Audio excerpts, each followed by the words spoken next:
예, 두 번째 시간으로 우리 그리콜로망의 맥락 속에서 우리가 뭐 공간복음과 사도행전을 읽을 때 어떤 점을 고려해야 되는가, 그것을 살펴보도록 하겠습니다. 음,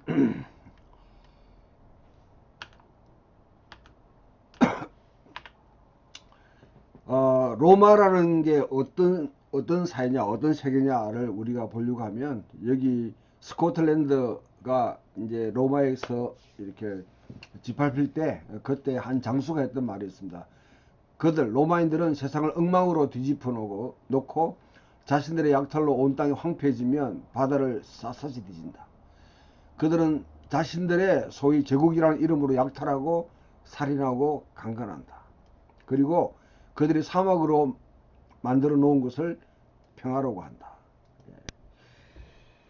바로 로마의 특징을 1세기 당시에 로마가 어떤 모습인지를 하나의 어떤 짓밟힌 자들의 입장에서 가장 잘 대변해 주고 있는 하나의 그런 말입니다. 우리가 이제 이 헬레니즘 시대 로마 초대교회가 등장한 맥락 속에서 유대 디아스포라, 그리고 그리콜로망 사이의 어떤 종교적인 특징들, 또한 그 사회 속에서 유대인들이나 초대교인들이 그리콜로망 사회에서 어떤 자기 정체성과 또 자기의 신념을 전파하기 위해서 노력을 했는가, 이런 것을 한번 살펴보도록 그렇게 하겠습니다.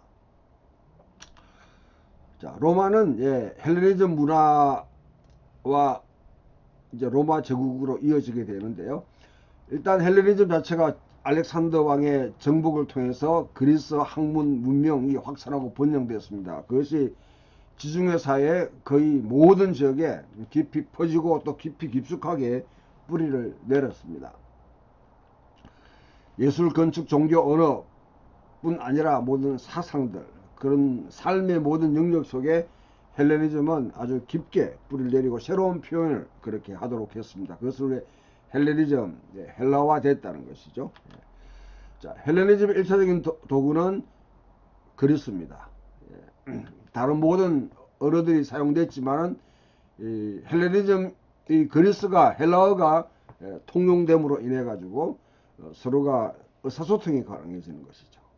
그래서 글쓰기와 읽고 소통하는 것이 한 세계가 거의 어려움 없이 이루어질 수 있도록 만드는 것이 바로 헬레니즘의 성과입니다. 그 가운데 우리가 성경에서 쓰여진 이 헬라어를 코이네 헬라라 그렇게 합니다. 코이네. 코이네라는 말은 여기서 이제 영어의 커먼이라는 게 나오는 것이죠. 공통된, 일반적으로 통용되는 그런 언어가 형성되었습니다. 그 다음 유대 성경 자체가 헬라어로 번역되는 무역과 정부와 군대와 철학과 종교의 보편적인 언어로 그렇게 자리 잡으면서 유대 경전이 셉투아진트라든지 아니면 다른 데오도시언이라든지 아킬라 얘기라는 이런 역들로 번역되는 일이 일어납니다. 시중의 세계가 이전에 경험하지 못한 그런 무역, 또 서로 문화적 교류를 가능케 했다는 것입니다. 두 번째, 헬라화된 세계 두 번째 도구는 이 도시국가입니다. 그리스인들은 지역을 정복하면서 그리스 생활 방식으로 식민지들을 쭉 건설했습니다. 그래서 그 가운데 정치, 경제, 교육, 사회 이런 것들을 그대로 이제 이식시켜 나가는, 짐나지움이라든지 철학과 수사를 가르치는 학교, 상품을 사고 파는 아고라, 그 다음에 예술과 스포츠를 위한 운영극장, 뭐 경기장. 그래서 폴리스는 문명화된 도시사회를 형성하는 하나의 수단으로 강력하게 역사를 했습니다. 세 번째는 종교적 혼합주의입니다. 그래서 판테온 신들이 이제는 곳곳에 가면서 그 지역의 신들을 대체해 나가고, 아니면 그 신들이 판테온 신들과 동일시되는, 그래서 우리 앞에 봤듯이 안티오쿠스 에피파네스 사세는 제우스와 야훼를 동일시되고 자신이 바로 제우스가 현현됐다, 달리 말하면 유대인들에게는 내가 야훼가 나를 통해서 해낸됐다 그렇게 표현할 정도로 그런 이제 신학적 작업을 했는 것입니다. 예. 종교적 혼합주의가 그와 같이 강력하게 역사했다 것이고요. 자, 로마가 이제 등장합니다. 우리가 알다시피 이 제 첫 번째 삼두 정치, 예, 카이사르와 본베이 크라수스가 형성됐는데 이 가운데 결국 카이사르가 절대적인 독재자로서 선언함으로 인해 가지고 공화정을 붕괴시키는 크랙을 내는 그런 일에 선두에 서게 됐는데 문화는 그리스가 곳곳에 다 퍼뜨려놨는데 실제로 그것을 가장 잘 활용한 것은 로마입니다. 그래서 제국을 형성했습니다. 로마는 황제가 있기 오래전에 이미 제국이 있었다. 그래서 제국이라는 의미가 정치적 권력이 지리적으로 확산되는 것, 또한 달이란 통치자의 세계 통치를 의미한다면 이런 것들 채운 사람이 율리우스 카이사르입니다. 영구적인 독재자, 평생의 독재자로 선포돼서 이로 인해서 이제 공화정을 신봉하는 이 브루투스 같은 사람이 결국은 암살을 할 수밖에 없었던 그런 이제 일을 자초한 것이죠. 루비콘 강을 건너서 로마로 진격함으로 해서 그 일이 일어났고 점령하고 삼두 정치 체제를 붕괴시키므로 카이사르가 이제 이와 같이 암살을 당합니다. 그리고 제 두 번째 삼두 정치가 등장합니다. 옥타비누스, 안토니우스, 레피두스가 이렇게 등장하는데 결국 최후 승자는 옥타비아누스입니다. 이 브루투스와 카시우스의 그런 이 카이사를 암살한 이 군대에 맞서서 옥타비아누스, 안토니우스가 손을 잡고 빌립보 전체 승리를 거둡니다. 승리를 거두자마자 그 둘 사이에 누가 이제 진정한 승자냐를 가리는 서로 이제 내전이 벌어졌고 그것이 31년 악티움 해전에서 결국 옥타비아누스가 승리하게 되고 평화를 가져오게 됩니다.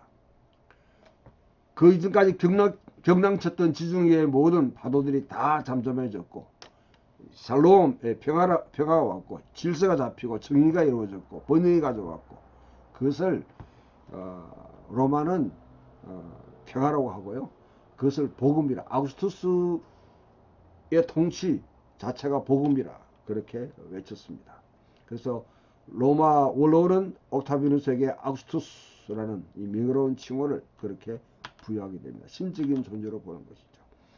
아우구스투스 시대를 통해서 로마는 거의 모든 조직이나 어떤 그런 법률 그것을 다 갱신하면서 하나의 헌법적인 근거를 가지고 제국이라는 것을 이루게 되고 전례 없는 평화와 안전을 그래 구축함으로 말미암아 제국의 모든 사람들이 정말 문학가들과 예술가들이 그렇게 칭송할 수밖에 없는 그 위대한 업적을 그렇게 남겼습니다. 자, 이런 상황 속에 로마는 또한 식민지를 건설하고 식민지를 통해서 곳곳에 이 로마의 문화를 파급시키는 전초기지를 만들었습니다. 그래서 필요할 때 그들이 얼마나 부를 수 있는 신뢰할 수 있는 노동력과 군인들을 그렇게 양성시키고 그런 것들이 이제 고린도와 빌립보 특히 다음에 비시디의 안디옥 같은 경우가 대표적인 경우죠. 팔레스타인 같은 경우에 엠마오스 같은 경우가 거기에 해당됩니다. 공동으로 사용한 언어, 상대적으로 안정된 정치, 사람들을 하나로 묶는 용광로, 손쉬운 여행과 의사소통이 이러한 도시들 명작 속에 이런 이제 식민지들은 제국의 성장과 통합을 도왔을 뿐 아니라 그 도시 환경 내에 자리를 잡게 된 이상한 전복 운동으로서 초기 교회가 확산하는 데도 상당한 중요한 역할을 그렇게 하게 되었습니다. 종교는 일단 로마의 종교는 그대로 그리스 판테온을 갖다 그대로 노선을 따른다. 그것을 이름만 바꿔서 사용한다. 그렇게 이해할 수 있습니다. 이와 같은 어떤 그 상속에 이제 지배자 숭배, 로마 황제 숭배라는 것이 이제 등장하게 되고 결국 아우구스투스는 자기 생애에는 황제 숭배를 허락하지 않았지만 그러나 신적인 존재로 그 사후에 인정받고 숭배되기 시작했습니다. 아우구스투스의 그런 그 생애 동안에도 아시아의 버가모, 비티안의 니코메디아, 갈라디아, 앙카라에 자신의 진지를 지을수록 허용하면서도 독립적인 그런 황제 숭배의 재단이 아닌 다른 신정과 함께 그렇게 짓도록 했다 하는 점에서는 상당히 아구스투스는 나름대로 자신이 신성화되는 데 대한 굉장히 부담을 그렇게 안고 있었습니다. 그래서 로마의 종교를 여러분이 잘 알 수 있는데요. 로마의 종교는 정말 간략하게 설명하기 참 힘듭니다. 아무튼 로마는 모든 측면에서 이 로마의 문화는 신들의 깊이 물들어 있는 그런 사회다 하는 것을 우리가 알 수 있습니다. 자, 사회적 맥락을 우리가 보게 되면 사회적 맥락은 이 원로원을 비롯한 이 3% 되는 사람들, 엘리트 집단이 있고요. 그 다음으로 어느 정도 잉여재산을 가진 자들 17%에 해당하는 사람들입니다. 그 다음에 안정권에 사는 사람들 25%, 그 다음에 생계 수준에 왔다 갔다 하며 사는 사람들이 30%, 나머지 생계 수준 이하로 사는 사람들, 이런 사람으로 경제적 규모를 측정할 수 있다. 여기에 대해서는 아무튼 어떤 우리나라처럼 그렇게 신분적으로 영구적으로 넘나들 수 없는 그런 경계선이 있는 것이 아니라 얼마든지 자기 어떤 성공이나 아니면 어떤 다른 추구를 통해서 돈을 통해서 그 신분이 오락가락 할 수 있는 상향을 추구하지만 사실은 하방 압박을 받게 되고 하는 그런 상황이 있다 하는 것을 염두에 둘 필요가 있고요. 자, 초대교회도 이와 같이 언론 계급, 그 다음에 기사 계급, 초도시의 참여원들, 평민들, 이런 그룹들이 있고 노예가 있습니다. 또 노예는 굉장히 중요합니다. 왜냐하면 로마의 경제는 노예 경제입니다. 점령하고 정복하고 그 가운데 사람 끌어들여서 자기 노동력으로 활동하면서 로마에 있는 그런 사람들은, 로마 시민들은 그들이 말한 노동력과 거기서 탈취한 것을 가지고 흥청망청 살아가는 부귀영화를 누리는 그런 문화입니다. 그 사이 노예는 빼놓을 수 없습니다. 노예는 영혼이 있기는 하지만 재산에 불과한 것으로 간주되었다. 그러나 그렇다고 해서 노예가 아주 우리나라의 어떤 그런 노예처럼 우리 종들이죠, 종들 그처럼 천민들 그런 상황은 아니었습니다. 얼마든지 신분을 갖다가 탈피할 수 있는 노예의 지위는 항상 자신의 주인에 따라 달라집니다. 주인에 따라서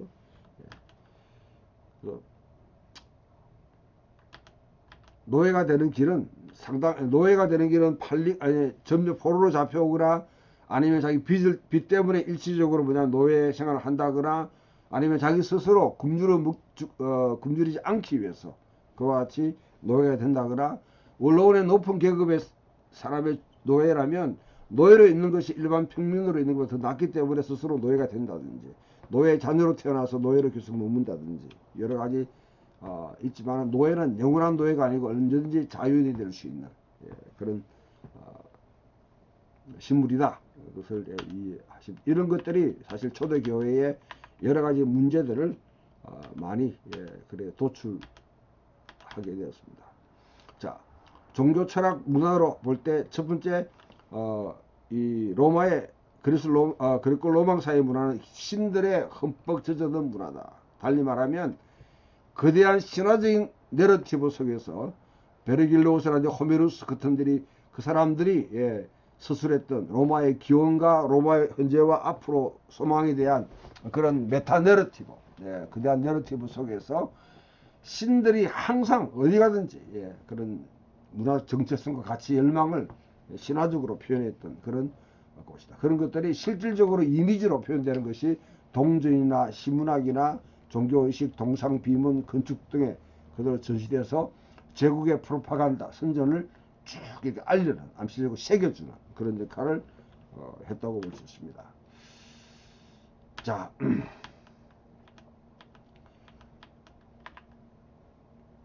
이런 내러티브들은 신화적인 요소들은 가장 친숙한 문화적 대부를 기억하고 활성화할 수 있도록 그렇게 만드는 것이죠. 예. 로마의 황제의 신격화도 마찬가지로, 예, 앞에 트로이 전적으로 비롯해가 네물루스와 로물루스에 대한 로마 건국 신화가 쭉 이어면서 아이네스로 이어지게 되고, 이것이 로마의 황제로 이루어졌고, 로마 황제는 이와 같은 제국의 평화를 가져오고 안정을 가져온다. 그와 같은 식으로 쭉 베르길로스와 버질 등등, 뭐 리비우스 등등이 그렇게 얽고 있는 것입니다. 예. 그런 것들이 연설, 연극, 동전, 동상, 또 소설, 종교의식에 그대로 계속 재현되면서 사람들 속에 새겨주는 역할을 그렇게 하고 있습니다. 그래서 평범한 사람들은 그들의 신화에 흠뻑 젖으시다. 그것은 신화가 어떻게 생각하고 어떻게 상상하고 어떻게 추론하고 어떻게 믿고 기도하고 행동했는지를 그렇게 보여주는 것입니다. 예. 그래서 이런 사회에서는 여러분 종교가 도처에 존재했고 종교가 없는 사회라는 것은 아예 상상도 못하는 그런 곳이다. 예.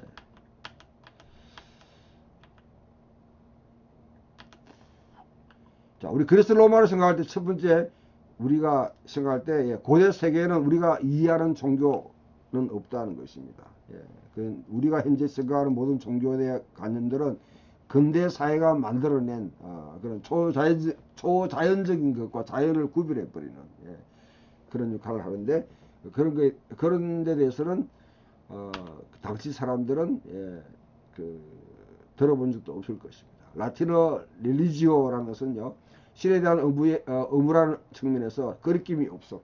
예. 신들과 인간을 다 함께 묶어놓는. 그래서 그리스 사회에서 이 종교적인 용어들은 경건, 신앙이 깊음, 예, 유세베이아, 예, 경건하다, 경외하다, 숭배, 드레스케이아, 예, 라트레이아, 봉사, 이런 것들은 다 황제 숭배나 아니면 그런 신들의 숭배와 제의적 의식과 관계되어 있는 용어들이 쭉 형성되어 있습니다. 지금 현재 여러분 다른 종교가 있을 수 있다는 것은 16세기 후반과 17세기, 예, 초반의 혁신의 결과입니다. 근대와, 예, 근대가 만들어낸 하나의 작품인 것이죠. 예.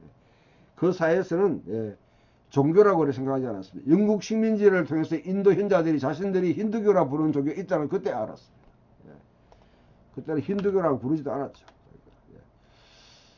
자, 여러 가지 종교에 대한 두 번째 우리 정점이 내세보다는 현세에 대한 내세에 대한 관심보다 현세에 대한 관심이 더 중요했다는 것입니다. 예.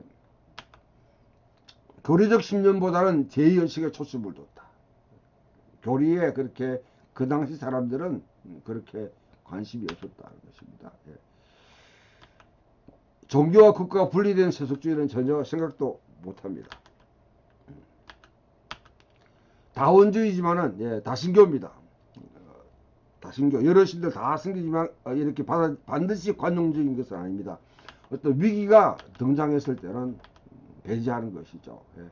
이교도들의 종교가 중요한 사회의 분란이나 안정을 해친다든지 그렇게 할 때는 로마의 근본적인 그런 이제 질서와 그 신화를 붕괴시키는, 그럴 때는 굉장히 이제 다원주의지 않습니다. 수용하지 않습니다. 소크라테스가 사형을 받은 이유도 다른 종교를, 예, 이상한 신들을 아테네 끌고 와서 젊은이들을 현혹시킨다 하는 것이었고요. 타락시킨다. 로마인들이 바카스와 같은 이런 비종교를 금지한 이유도 바로 그와 같은 것이었고, 유대인들이 로마로부터 추방된 이유도 거기에 관계되어 있습니다. 예. 이런 것들, 예, 항상 고대 종교는 다원적이 반드시 관용적이지 않다 하는 것을 늘 이렇게 염두에 둘 필요가 있습니다. 예.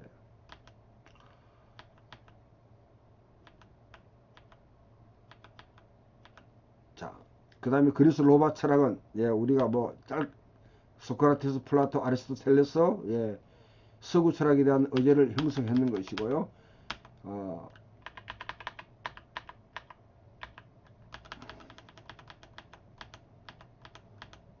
이게 아테네 학파에 대한 라파엘로의 그림인데, 가장 여기 플라톤은 위로, 이념을 생각하고요. 아리스토텔레스는 아래로 실질적인 물질적인 것 이런 것을 카테고리화 시킵니다. 이 두 학파가 소크라테스로 물러오게 되고, 자, 그 이후로 또 에피쿠로스 학파, 그 다음에 이 스토아 학파, 두 학파는 그 사도행전 17장에 보게 되면 바울이 아테네에 갔을 때 만든 두 부류의 철학자로 굉장히 중요한 역할을 했습니다. 자, 스토아 철학은 운명에 맡기는 거예요. 범실론입니다. 모든 신들이 만들어 놓은 어떤 그런 운명에 잘 조화를 이루는 사람. 그것이 인간에게 행복을 가지고 덕이다 하고 보는 것이고요. 에피큐로스 철학은 이건 나중에 근대를 만드는 작물인데요. 근대를 이것이 르네상스 당시에 이 책이 발견됨으로 인해 가지고 르네상스가 태동하게 되고, 르네상스가 발전되어서 근대 모더니티를 만들었습니다. 그럼 뭐냐? 신들이 이 세상을 만드는 신들은 더 이상 세상에 개입하지 않는, 그래서 신들이 개입되지 않는 세상을, 죽음이나 죽음 이후에 대해서는 연구를 할 필요가 없다는 것이죠. 그래서 평정을, 그 죽음이나 아는 이런데 다른 그 비인간적인 초월적인 존재가 인간을 건드려서 마치 우리를 불행하게 만들다, 행복하게 만들다, 우리 운명을 바꾸려 한다, 그게 염려하지 말고 그 평정을 유지하는 것, 그것을 가장 지고의 덕으로 삼는 그런 철학입니다. 그게 에피큐로스, 그 다음에 스토아 철학 다음에 잘 알려진 게 어쩌면 바울이나 예수님의 행동을 보게 되면 상당히 이들 부류와 닮았다고 많이 학자들이 말합니다만 사실 그렇지 않아요. 거의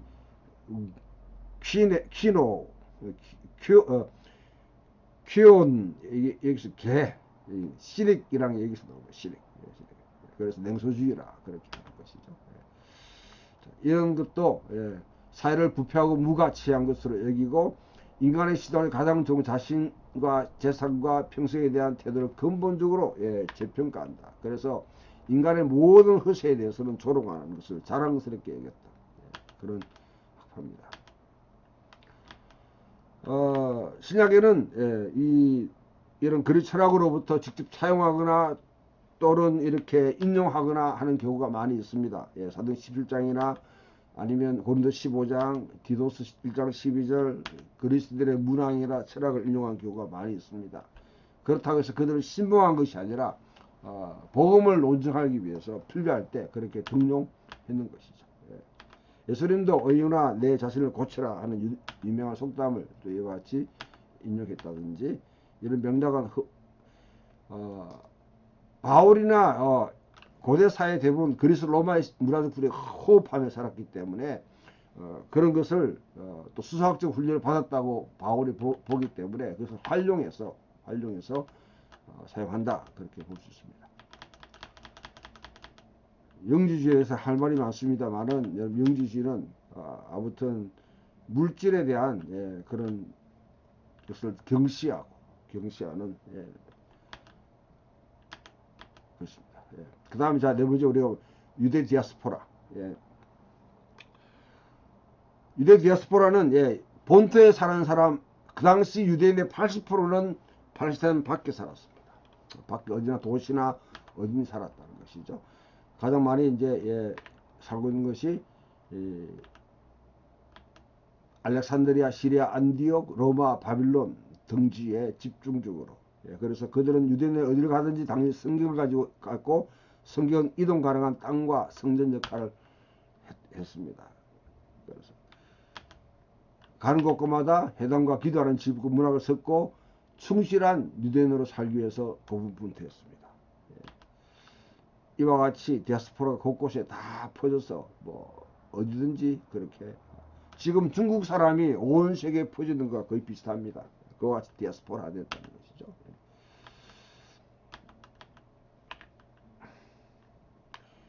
왜 이와 같이 하는 백성이 흩어졌느냐? 심지어 자기들을 이제 합리화시키는 측면에서 개종자들을 만들 목적으로 열방 가운데 이스라엘을 추방하셨다. 한 랍비가 그렇게 할 정도로 그리스 로마인들이 그런데 이 흩어진 유대인들을 보고 격렬하지만 않았습니다. 그 가운데 매력을 느끼는 자들이 있었어요. 그들이 하나님 경외자 아니면 개종자가 되었는데 그 이유는 동양적인 기원이 있다는 것, 신비하다.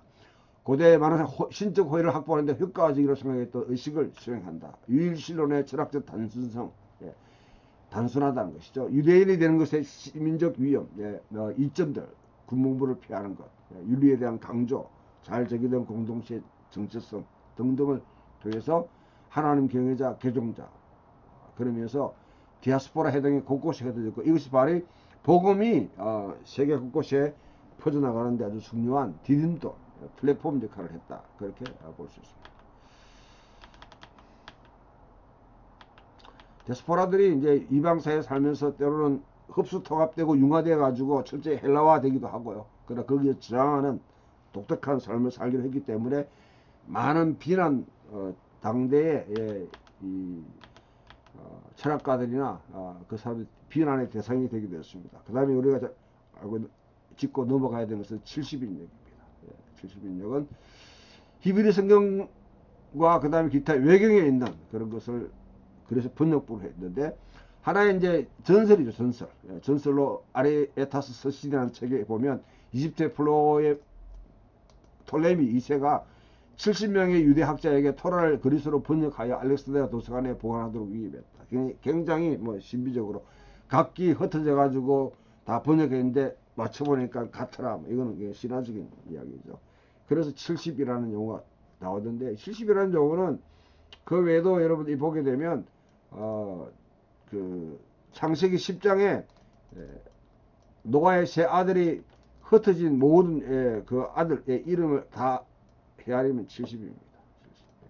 이게 하나의 72와 70이 이렇게 서로 헷갈리는데, 70이라는 용어는 열방을 나타내는 하나의 또 방식입니다. 예수님이 12사도를 파송하시고 또 70인 전도자를 파송했다. 그런데 12는 이스라엘에게 사실 70인은 온 열방에 그렇게 보내는 이중적인 구조를 가지고 있는 것이죠. 그러나 여기서 여러분 잘 알고 있는 것은 헬라파 유대인들이 해당에 갈 때 가지고 다닐 수 있는 공식적이고 공인된 그리스 성경은 없다는 것이죠. 70인역이라는 것은 근대의 독자들이 만드는 학자들이 만드는 하나의 작품입니다. 대표적으로 로버트 한하르트와 알프레드 랄프가 편집한 더 셉타진트라는 이 책이죠. 또는 바티카누스 알렉산드리누스 시라이쿠스와 같은 그리스 성경 필사품 자세히 모아놓고 구색을 맞춘 것. 히브리 성경을 번역했는데 다 번역부가 다 동일하지 않습니다. 통일되어 있지 않았다는 것이죠. 합의가 없었다. 합의된 목록도 없었다. 그리고 여기 보면 다른 데오도스 역이나 아킬라 역이나 시마쿠스 역들 유대인들이 번역한 역이 있는데, 이것들은 그리스도인들이 구약을 기독교화 시켰다고 간주하고 자신들만의 그런 또 헬라어 성경을 만들었다. 아무튼 이런 구약 성경을 이와 같이 신약으로 구약 성경을 헬라어로 번역했던 그런 책들이 다른 여러 가지 판본이지만 있었다. 그러나 그것이 왜 중요하냐? 그것은 유대인들이 자신들의 문학을 헬레니즘 세계에 그렇게 같은 어깨를 이제 나란히 하도록 얼마큼 시도했는지 보여주고요. 초대교회가 성경을 인용할 때 바로 그 성경은 70인역입니다. 헬라 번역본들입니다. 그래서 우리가 70인역은 문화적으로 언어적으로 독특한 유대인의 그 사상이, 유대인의 그런 언어들이 어떻게 그런 꼴로방 사회에서 이제 번역되고 그 가운데 뿌리를 내리고 그들 속에 확산될 수 있는 그런 기반을 만들었는가, 그것을 보여주기 때문에 역동적인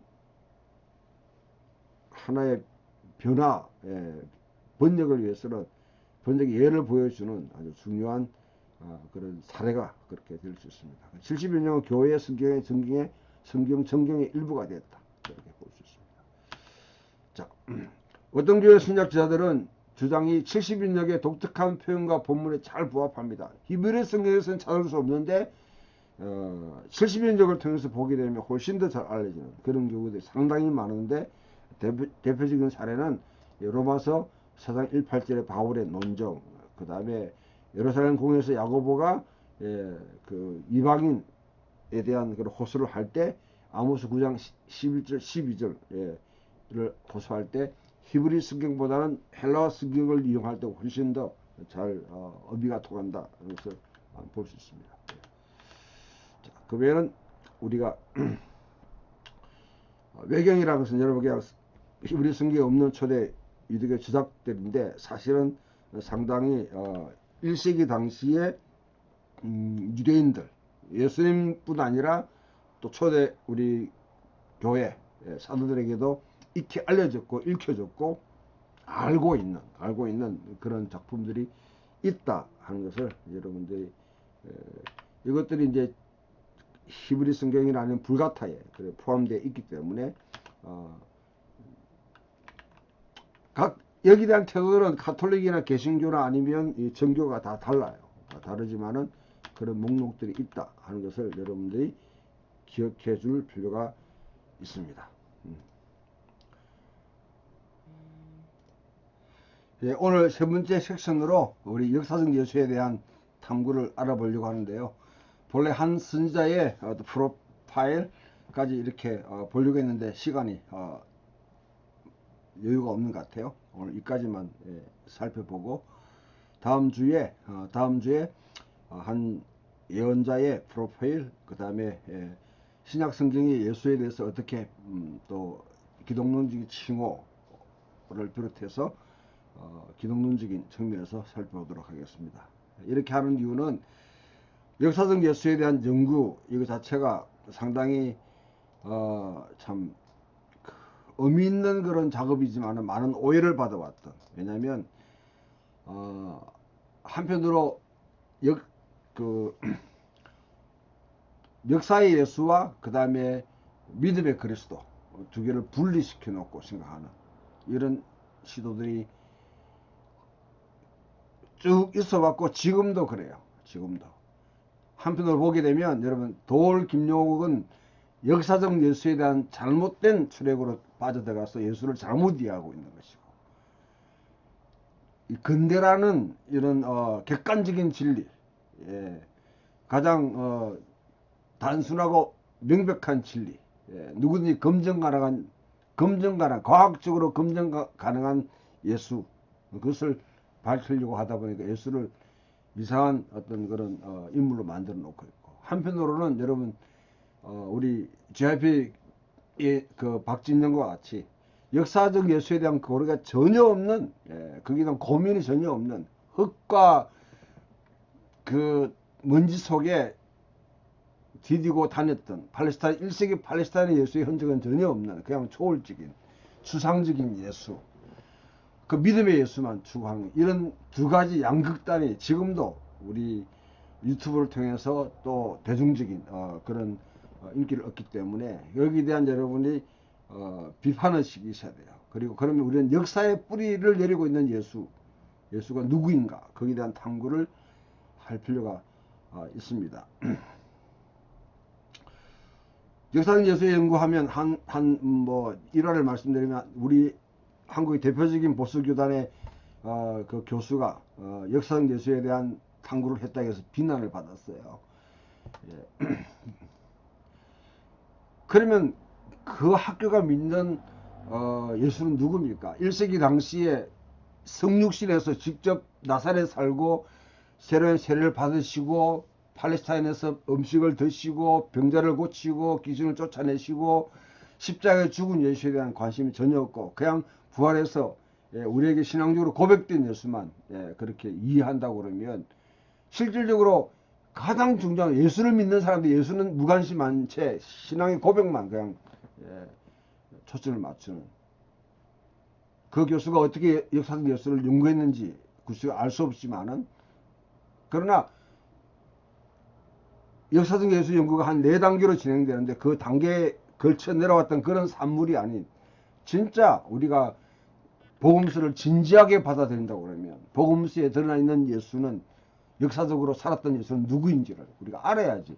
역사에 뿌리를 내리고 있는 신앙과 역사와 무관한 신앙은 분명히 차이가 있습니다. 역사에 뿌리를 내리고 있는 신앙은 21세기에 살아가고 있는 우리에게도 중요한 지침을 제시하고 의제를 제시하고 복음서가 표현한 그 예수를 우리가 알 수 있도록 길을 열어주지만은 믿음의 예수, 신앙 고백적인 예수, 신조의 예수만 우리가 여러분 그 탐구하게 철학적인 예수, 초월적인 예수, 그리고 로망 사회에서 헬라화된 예수를 믿게 되기 때문에 대부분 그런 예수들은 가연설적인 아니면 영지주의적인 이해로 빠지게 되겠습니다.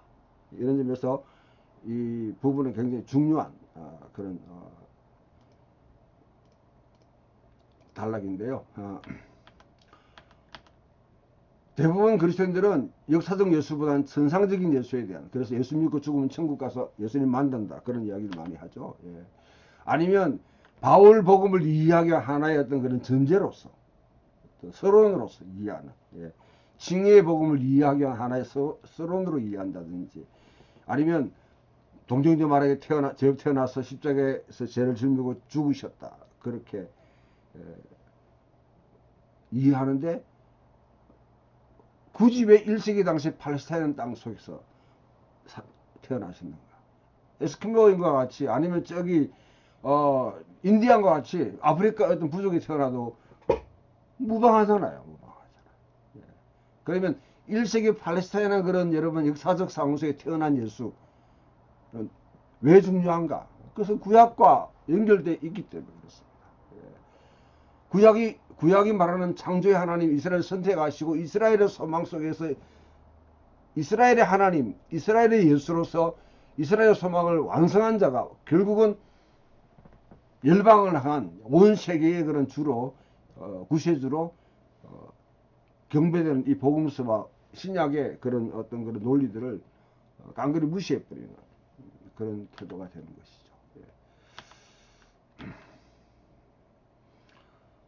예수께서 갈릴리와 유대 예루살렘에 일하시며 생애를 보낸 동안 무엇을 굳게 결심하셨, 어떤 생각을 하셨는가?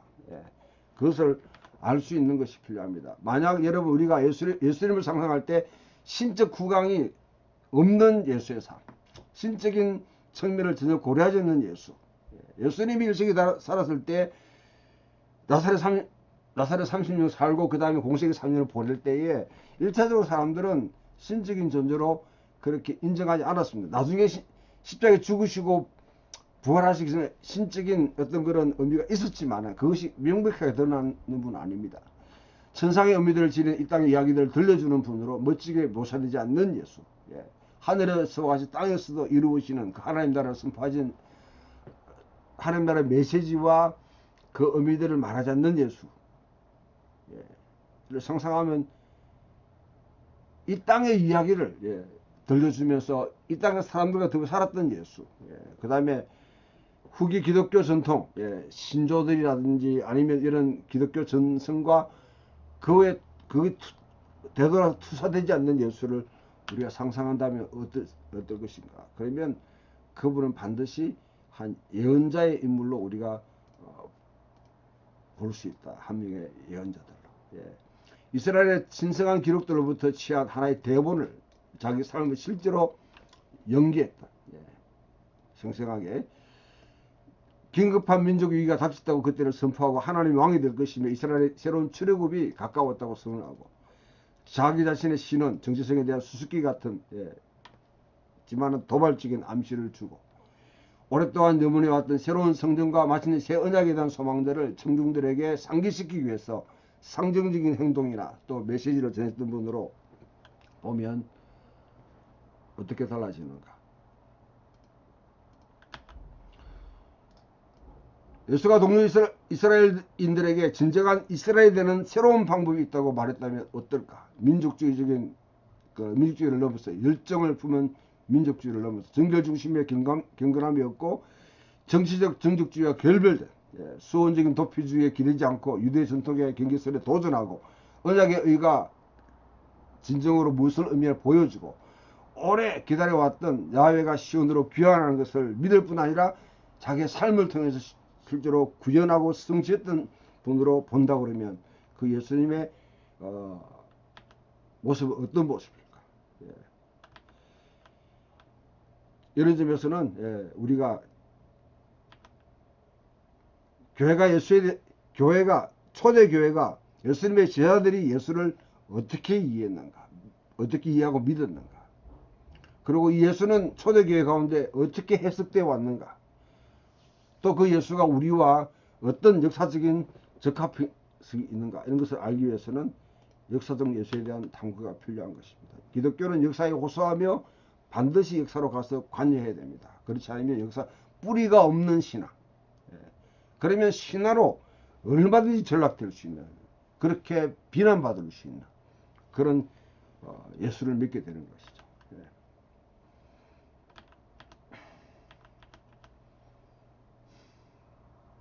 역사적 예수에 대한 연구가 우선적인 이유는 우리가 하나님을 위해서 만들어졌기 때문에, 하나님에 의해서 형성되기 때문에, 그분을 경배하고 그분을 반영하기 때문에,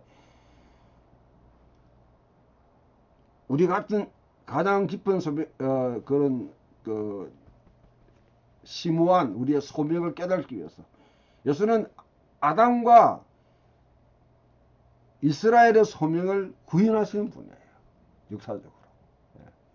그냥 추상적 신학적으로 이렇게 하는 것이 아니라 실제로 그렇게 생각했고 그걸 구현한다고 그러면 그 아담의 소명, 이스라엘 소명이 우리의 소명이 된다고 그러면 그 소명을 성취하신 분을, 역사 가운데 살아가면서 성취하신 분을 이해할 필요가 있는 것이죠. 두 번째, 성경을 향한 어떤 거를 우리가 충절심에서 비롯된 예수 연구하기가 추구돼야 됩니다. 다른 소위 말하면 여러분 철학적인 도구를 가지고 와서, 아니면 근대 이데올로기 갖고 와서 객관적인 그런 시각 속에서 보려고 하는 그런 자유주의, 아니면 역사적 예수에 대한 전혀 관심이 없는 보수주의, 이 양밖을 다 배제하고 적절한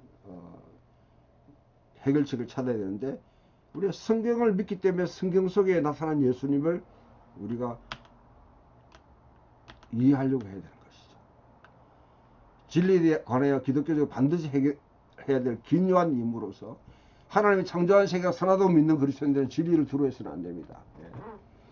많은 환원론주의자들이, 복음을 축소하는 자들이 복음의 의미를 자신의 입맛에 맞도록 단조롭게 그렇게 진보하고 축소시켜 버렸는데, 예수님은 날카롭고 흠상궂고 때로는 도전적인 메시지를 저 멀리 밀쳐버리고 있는데, 그 의미들이 과연 예수님 입 밖에서 나온 말씀 하나하나, 행동 하나하나가 그 당시 1세기 당시에 어떤 의미를 갖고 있는지 알게 된다면, 우리 삶의 현장에서도 상황 적합하게 적용할 수 있는 그런 길이 열리는 것이죠. 그래서 복음을 우리의 언어로 재진술하려고 하는, 1세기 언어로만 계속 앵무새처럼 이야기한다든지, 아니면 여러분 16세기 종교의 언어로만 계속 반복해서 그냥 한다면 그건 앵무새에 불과해요. 죽은 신앙입니다.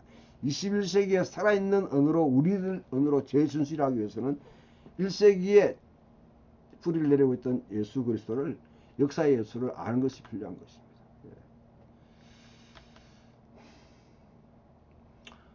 역사적 예수가 누구인지를 실제로 탐구하는 결과는 의미심장합니다. 우리가 매일 암송하고 고백한 신앙이 예스런 신앙 고백이 더 심오해지고 우리의 폐부를 깨뜨리고 들으면서 우리 생각을 드러내고 그 의미를 더 점점 갖게 만들고, 이전에 상상할 수 없는 방식으로, 새로운 방식으로 되살아날 수 있도록 그렇게 하고, 우리의 하나님에 대한 개념, 하나님에 대한 생각들이 변화되고 멋지게 우리 자신들이 풍부한 열매를 맺을 수 있도록 해주는 것이 하나의 이 방법이라 생각할 수 있습니다. 네 번째로, 그리스도는 사명에 자신을 위탁하기에 예수에 대한 연구를 착수하는 게 결정적으로 중요합니다. 예수는 누구인가? 지금도 공적 광장에 생생하게 남아있는데, 이와 같은 타임지라든지, 아니면 여러분 이와 같은 예수 세미나라든지, 이런 지저스 부스타라든지, 지금도 여러분 보게 되면 뭐 우리 다빈치 코드라든지 이런 것들이 계속해서 이와 같이 등장하는데 해마다 예수가 뉴에이지 구루, 이집트 프리메이슨, 히피 혁명과 심지어 존재하고 없다고 하는 책들이 등장하게 되고, 일부 학자들은 예수님이 농민, 견주 철학자, 떠돌이, 문예가, 혁명가, 아니면 자유주의 같이 설교자, 뭐 아니면 엑소시스터, 그 지주자, 이런 걸로 환원시켜 버리는데, 거기에 대해서 우리가 가만히 손 놓고 너희는 그렇게 해라, 그렇게 볼 수는 없는 것이죠.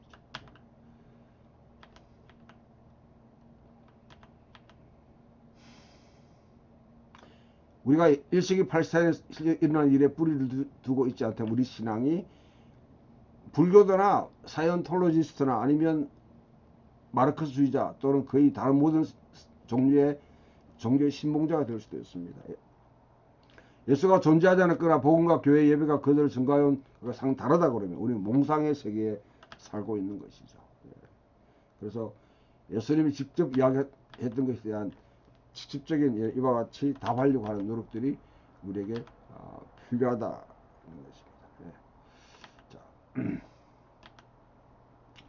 대개 예수에 대한 이 연구는 첫 번째 탐구, 그 다음에 탐구가 전혀 없는 무탐구의 시간, 그 다음 두 번째 탐구, 세 번째 탐구로 그렇게 이어지는데요. 이 기간들을 우리가 보려고 하면 짤막하게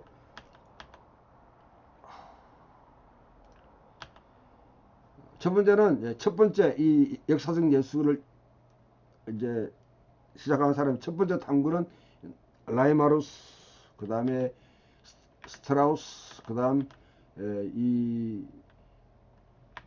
이런 사람들입니다. 그리고 이제 스바이처 같은 마치 예수의 가르치고 사도들은 믿으면 다르다. 그럼 실제 예수는 누구인가?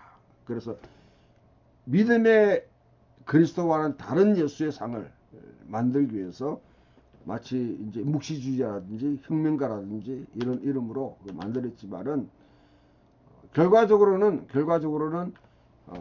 자기들이 생각하는 자기 호감을 갖고 있는 예수의 상을 신약성에 투영시킨 그런 결과에 불과하다는 것이죠. 두 번째, 이 스바이처 같은 사람도 마찬가지, 자기가 생각하는 그런 윤리적인 이미지를 그냥 이렇게 역사적 예수의 상에 투영했습니다. 그러나 이 탐구는 붕괴되는데 그것이 결국은 2차 대전과 같은 이런 이제 서구 사회의 1차, 2차 세계를 통해서 하나의 역사에 대한 탐구에 대한 회의감을 가지고 오면서 동시에 불트만이나 바르트와 같은 이런 학자에 의해서 역사의 예수와 믿음의 그리스도를 분리시켜버리는 그런 추상적이고 철학적이고 실존적인 예수에 그렇게 집착하는 거기에 빠집니다. 두 번째 역사적 예술의 복귀는 에른스트 케제만에서 그렇게 다시 복구됩니다. 그게 두 번째 탐구라는 것이 역사적 예술. 십자가의 부활에 기반한 예수의 섬기는 부활 이전의 예수의 선포와 밀접한 관계가 있다. 그래서 이 이제 연구에서 결국 나온 것이 이 비유사성의 잣대라는 것을 가지고 오면서 그 객관적인 예술을 이해하려고 했지만은 이것도 결국은 실패를 하고요. 세 번째 탐구는 결국 유대 내에서 예수의 자리는 무엇인가? 유대라는 1세기의 유대의 상황 속에서 예수는 실제로는 어떤 분이었는가? 그렇게 하다 보니까 유대교와 초기 이단으로 구별되는 정통 기독교의 자료들을 선호해서 사회 연구적인 방법을 이와 같이 이제 동원해서 묵시적인 천연왕국 갱신운동 아니면 떠돌이 카리스마틱스 능력을 행하는 사람 이런 것들을 이렇게 도입하면서 비정경 자료 들고 관심을 기울이고 그러니까 큐라든지 도마복음서라든지 뭐 이런 것도 같이 등록합니다. 비종말론적인 예수에 대한 그림 그 다음에 견유학파로 보는 벌튼 맥이나 크로산 같은 사람들, 이피 샌더스는 종말론의 선지자 이런 것들을 통해서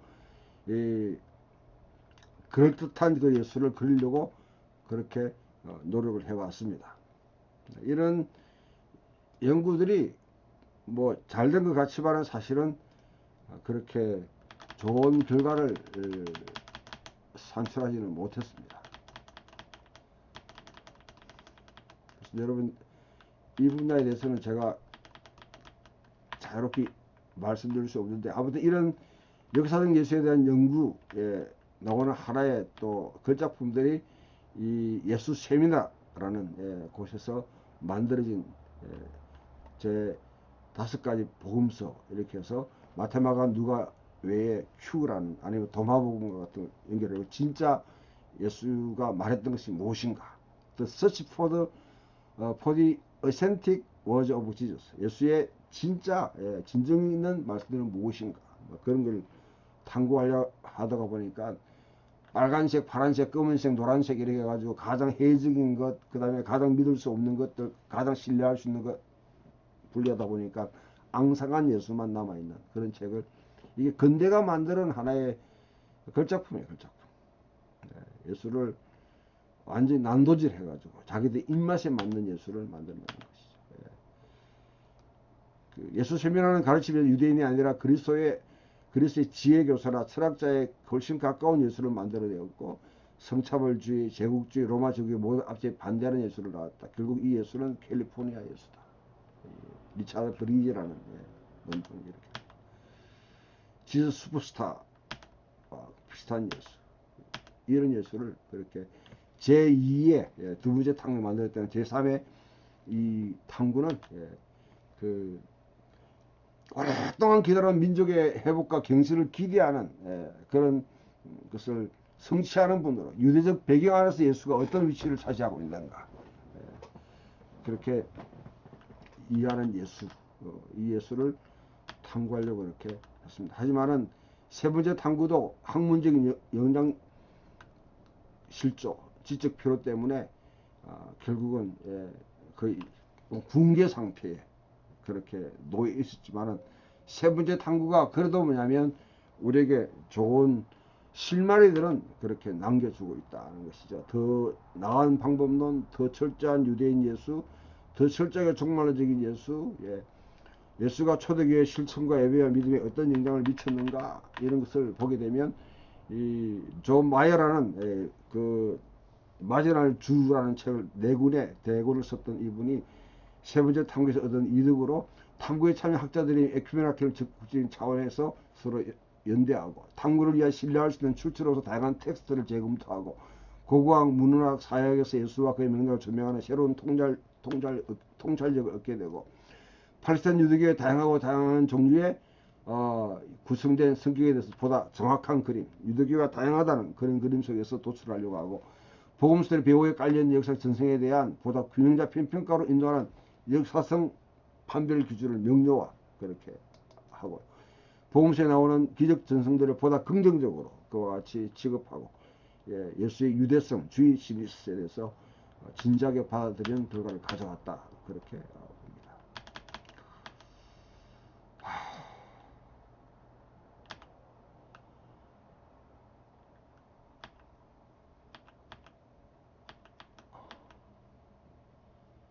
자, 그럼에도 불구하고 왜 이 초기 기독교와 복음서 연구하는데 역사적 예수는 중요한가? 기독교 역사에 대한 연구는 나사렛 예수의 역사와 진지한 관계를 맺어야 된다는 것이죠.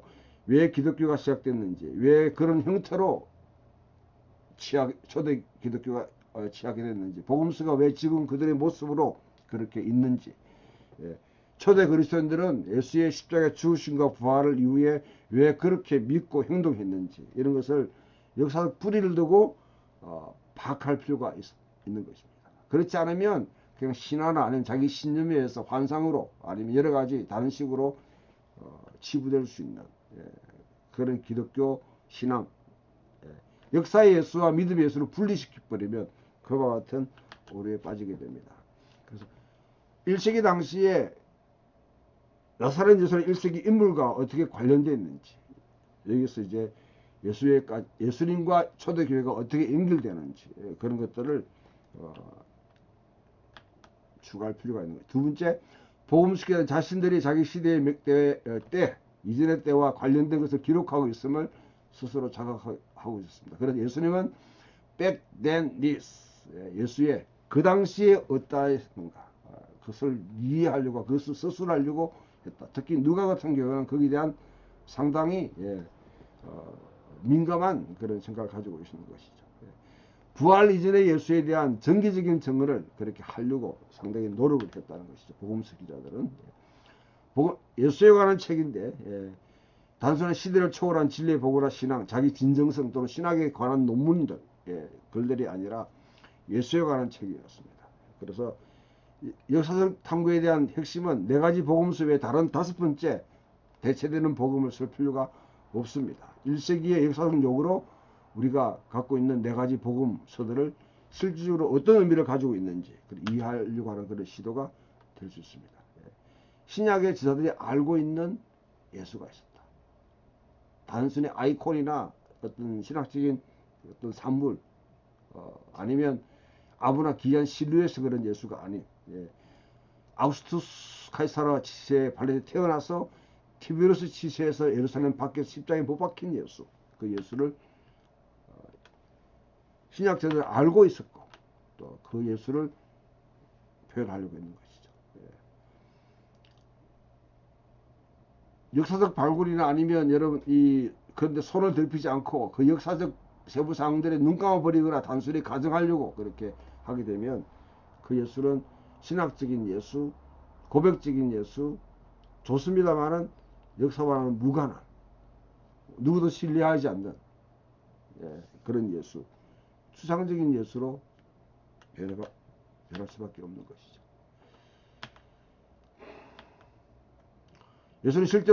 예수님이 실질적으로 어떻게 어떤 생각을 갖고 있었는가, 예수님의 자기 이해를 아는데 굉장히 중요합니다. 예수는 실제로 하늘에서와 땅에서도 오랫동안 약속의 하나님 나라를 계시하려고 오셨다. 하나님 나라, 그래 대부분 여러분 2세기 이후의 신앙 고백들, 특히 16세기 종교개혁 고백들 좋아요. 그 자체를 비난할 필요가 없습니다. 그 시대에 적합했지만은 거기에서 드러나는 가장 강력한 특징들은 하나님의 예수가 직접 선포했던 하나님 나라가 빠져버렸다는 것이죠.